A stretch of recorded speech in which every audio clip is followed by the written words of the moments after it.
Well, hey there. Welcome to the Pawpaw Chronicles and More with Jim.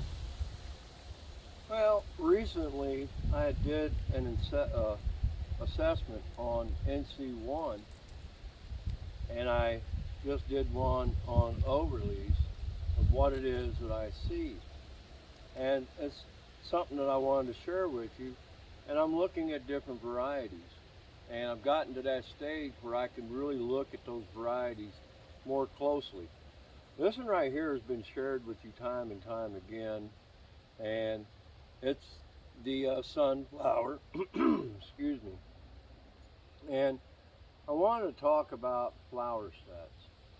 Now, with the NC1, I had stated how well I liked the flower sets being so close to the main leader branches, and I see a little bit of that going on with the overleaves.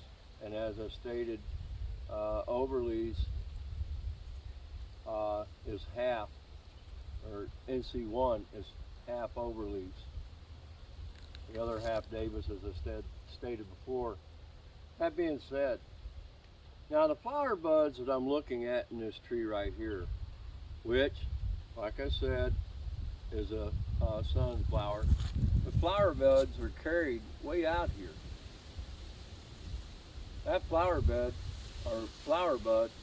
that leader branch is coming way out here, and there's flower buds, and it's way out here on this limb.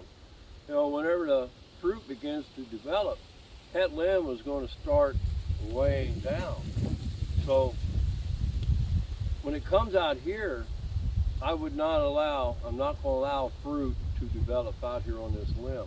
This tree developed fruit this year, and I allowed it to carry 2 pieces of fruit. I came through here and I flicked fruit off that had set inside this tree. And I'm seeing it throughout the tree. There's flower buds way out here, flower buds way out here. I mean, they're way out on the limbs, and I'm not really liking that. Now, of course, the tree does that naturally.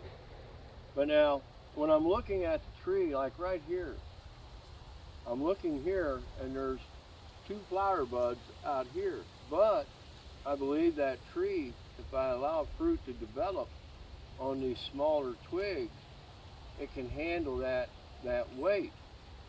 And I mean, I'm not going to let it overbear. I'll let it carry probably, this year I allowed it to carry 2 clusters. Next year, I may allow it to carry 4 clusters, depending on the circumstances. I will be breeding, hand pollinating from probably overleas to the sunflower, and to see what I may get out of the seedlings. I don't know yet. But this tree is going to be hand pollinated.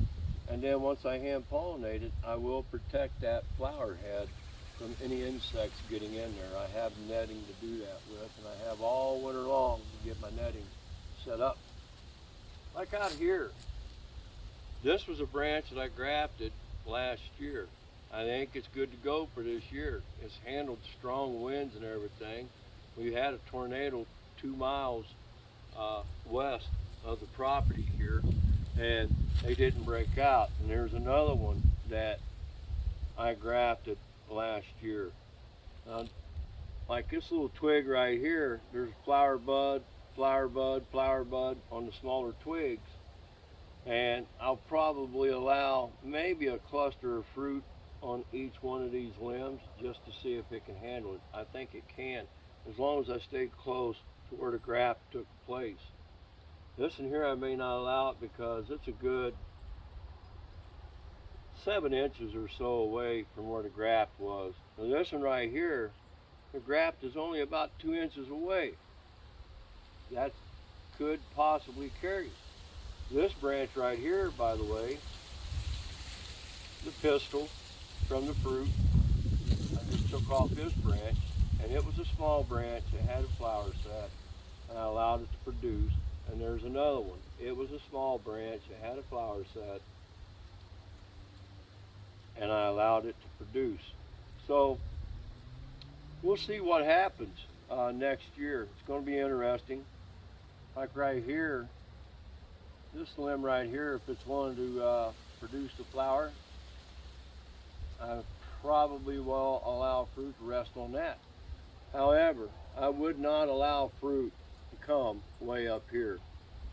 That would spell trouble for me. And then there's lots of flower sets that's out here on this main branch.